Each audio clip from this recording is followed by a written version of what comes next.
like to struggle for the gospel's sake, who tries to tell themselves that all things work together for the good of them that love the Lord and live according to their will, but truly understand that their flesh is crying out, saying, Lord, why me?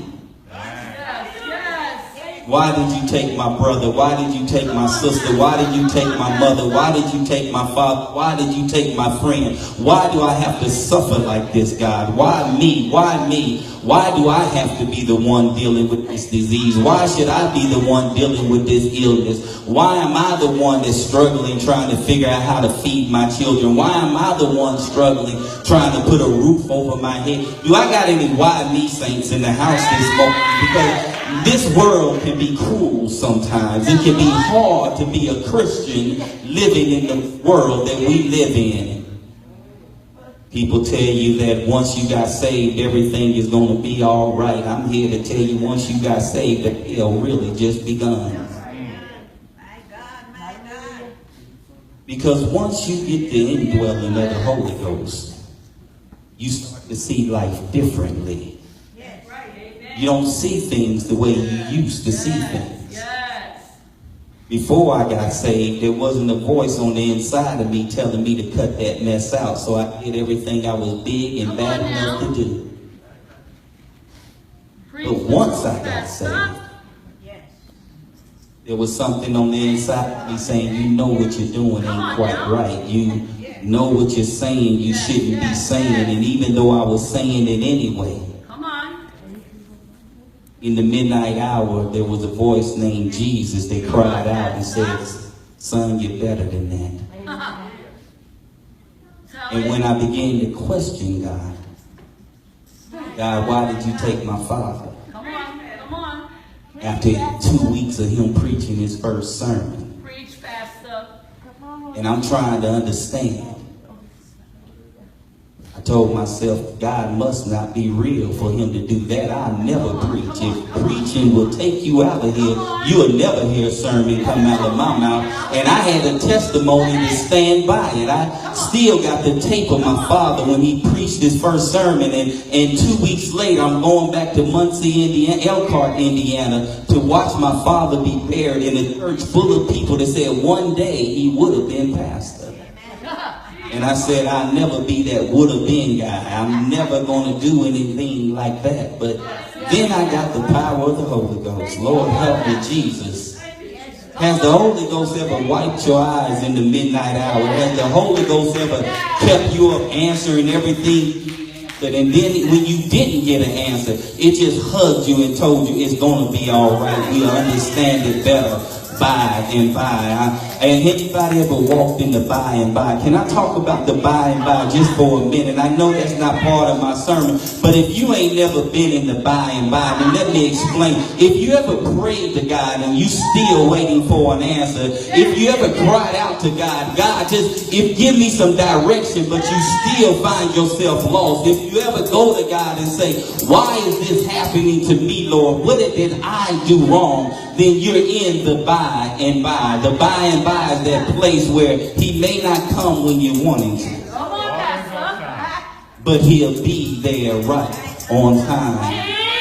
Do I got any old enough saints in the house to say, yeah, he'll show up right on time? He didn't come when but he was right. Yeah, I got a bucket full of tears, but he was right on time. I got some Kleenexes that I went to, but he showed up right on time. I did a little suffering, but he showed up right on time. I lost a little bit, but he showed up right on time. I know he showed up right on time because just when I thought all hope was lost, somebody knocked on the door, the phone rung, an angel showed up. Somebody said it's going to be all right. Do I got a witness in the house that God will show up in your by and by and make everything all right?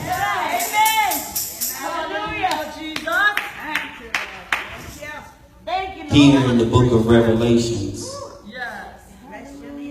in chapter 6, the Bible tells us that it's souls up under the altar. That's why I never tell somebody that everything will be okay, that it's all over, that all of your pain is over, all of your suffering is over, all the trials and tribulations. They don't have to worry about that no more. But their souls still remember the heartaches and the struggles that they went to, because my Bible tells me that their souls are crying out saying, Lord, why me? Lord, when will you avenge all that I went through? And it's not the kind of struggles that we think about. This is when we were doing wrong or right. Give me another mic. It's not when we're doing wrong. It's not when we out there acting a fool. No, this is when we were saved, sanctified, and filled with the Holy Ghost. This is when we walked in a church and somebody still judged us. This is when we were trying to sing and they said you didn't sound good enough. This is when we were trying to usher and they said you didn't smile hard enough. This is when we were trying to play for the Lord and they said you didn't sound right. Well, Lord, why me? This is those saints that try to live their life the right way. And they still looked at me when I tried to pray for somebody, but they were judging me because I had beer on my breath. When I tried to be there for somebody, they was judging me because I wasn't dressed the right way. Can I tell you that if somebody's going to sincerely pray for me, if they really know the Lord, then we need to learn to stop looking at what they look like and start listening to what they're saying. I'm so sick of people judging the saints of God as if they're so holy and sanctified. But I'd rather have a bum that knows Jesus than your dressed up butt that never met him. I'd rather have somebody that sincerely knows the Lord. And whenever you try to give your life to the Lord and you try to do the right thing for God, isn't it always somebody reminding you of who you used to be instead of who you now being? Isn't it always somebody trying to tell you what you should be doing instead of being grateful for what you're trying to do? Isn't it always somebody in the house of the Lord saying you ain't worthy enough to sing? You ain't worthy enough to play. You're not worthy enough to do that. How can you do that and then go up in there Sunday morning? I tell you how I can do this and still go in there on Sunday morning, because I know a Jesus. I know a Jesus that I don't do it because of me. I do it because of him. I may not be everything that I should be, but I'm not here about me. I'm here about him. I'm here because he died on the cross for me. So I'll drag my raggedy, sinful, cussing, fussing, drinking butt up in here. I'm not giving a testimony. I'm just being honest. I will do it because I know God is better than that. I know he deserves whatever kind of praise I can. I know he deserves whatever kind of acknowledgement I can give him. And if I can forget who I am just for a minute, if I can forget my sinful ways just for a minute, just to walk into the house of the Lord, go to the altar and just to say, Lord, I thank you. I thank you. I thank you. I thank you for everything that you've done. I thank you. But it's always somebody that wants to talk about you. It's always somebody that wants to look down on you. And my Bible tells me, I'm in verse 9, that there's souls under the altar. Has anybody ever been under the altar? Can I tell you, you ain't got to be dead to be under the altar. You ain't got to go to glory to be under the altar. Has anybody ever been on the thrashing floor for the Lord? Has anybody just ever laid down on their face and said, Lord, help me, please? Has anybody ever been in a prayer closet? Have anybody ever just turned out the lights and just cried out to the Lord? There's souls under the altar saying, Lord, why me? Why me? They were slain for the word's sake. They were slain for the gospel. They were slain because they upheld Jesus regardless of who they were. Because they were willing to say Jesus regardless of what they were going through. Because we're willing to come in this church on every Sunday morning regardless of the hell that we catching through the rest of the week. We're able to come in this church every Sunday morning and give praises unto the Lord. But there's always somebody looking at us. There's always somebody want to talk about you. There's always somebody saying your praise ain't real, your tears ain't real, your worship ain't real, your love ain't real, because you're busy looking at what I do instead of looking at who I'm doing it for. You're busy looking at what I'm doing in the world instead of who I'm praising right now. I'm not in here trying to please you. I'm in here trying to say thank you to the Lord. And so there's always somebody trying to say that you ain't everything that you think you are. There's always somebody trying to put you down. And then it says in verse 9 that they try to put you down for your testimony. Yeah, they try to put you down for your testimony because they're still looking at you when you were going through your test, that they can't hear the words of your testimony. I know when I was going through, I still wasn't quite right. I may not be quite right now, but one thing I do know, he has delivered me from some things. I can stand here and say I may not be everything that I should be, but I'm nothing like I used to be, because I used to do things that never said Jesus. Now everything I do, I thank him anyhow. I thank him anyhow. Do I have a witness in the house that you may not be all that in a bag of chips, but you're definitely more than what you used to be? Do anybody in here have a testimony that they can tell their neighbor, I've seen some things, I've been to some places, and I know now as I look back over my life, if it had not been for the Lord on my side, I would have been dead and gone a long time ago. When I was out in the streets doing everything I was big and bad enough to do, I thought it was me, but all the time it was grace and mercy following me every step of the way. Do I got any saints in the house that can testify that grace and mercy is a living thing, that there's souls that walk with me in the midnight hour, they go with me down to the pits of hell, and they say, Satan, get your hands off of them. I know I'm in your neighborhood. I know I'm all up in your kitchen, but you can't have them. They belong to the Lord. Do anybody ever had an angel that show up in the midnight hour? That bullet that should have hit them, that knife that should have cut them, that drug that should have stopped their heart from beating. But if it had not been for the Lord on your side, listen what it says. Listen what it says. I'm in verse 10. And they cried out with a loud voice. Yes, Lord. Oh Lord, how long? Lord, that's holy and true. Does thou not judge and avenge the blood on them that are on the earth?